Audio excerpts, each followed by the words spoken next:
সৌমিকদা, আমি আপনার সঙ্গে প্রায় 15 মিনিটের বেশি হয়ে গেল কথা বলছি।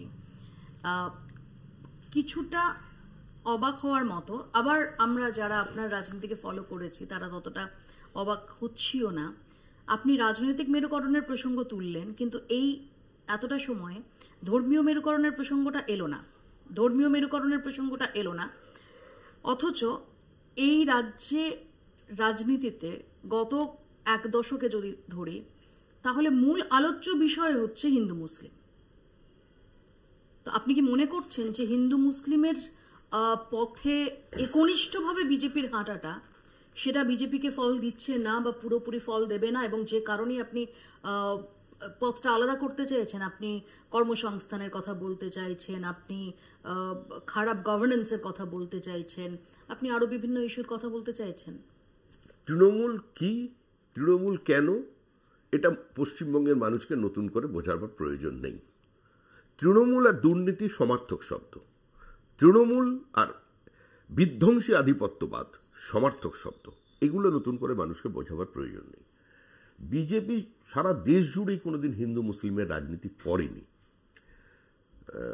যেভাবেই হোক, হয়তো আমরা বোঝাতে পারিনি, কিংবা কিছু মানুষ বুঝতে চাননি। সমস্ত রাজনৈতিক দলের বিরোধিতা সত্ত্বেও আমরা 2 থেকে 303-এ পৌঁছেছি। 20টার বেশি রাজ্যে আমাদের সরকার চলছে মানুষের ভোটে। আপনি যদি এই ভোটটাকে সম্পূর্ণ মেরুকরণের নামে রাঙিয়ে দিতে চান, যে আপনারা রাম মন্দির কেন্দ্র করে হয়েছিলেন, এটা তো অস্বীকার করতে পারেন না। কাজে বিজেপি গোটা দেশে হিন্দু মুসলিম, তার আগেও মধ্যপ্রদেশে আমাদের সরকার তৈরি হয়েছে, তার আগেও অন্যান্য হিমাচলে আমাদের সরকার তৈরি হয়েছে, তার আগেও উত্তরপ্রদেশে আমাদের জনভিত্তি ছিল। তো সুতরাং তখন রাম মন্দির আন্দোলন ছিল না। রাম মন্দির আন্দোলন বিজেপিকে একটা নতুন পরিচয় দিয়েছিল। একমাত্র দল যারা, যেটা পৃথিবীতে অসংখ্য জায়গায় ঘটেছে, যেটা ইউরোপের বিভিন্ন দেশে ঘটেছে, দ্বিতীয় বিশ্বযুদ্ধ, প্রথম বিশ্বযুদ্ধের পরে, যেটা সোভিয়েত রাশিয়ায় ঘটেছে, মানে আমি সাবেকি সোভিয়েত রাষ্ট্রের কথা বলছি, তো সেটাই রাম মন্দিরের ঘটনায় ঘটেছে। যে একটা জাতীয় ক্ষতকে, বিদেশি আক্রমণকারী চিহ্নকে আমরা মুছে দিতে চেয়েছি।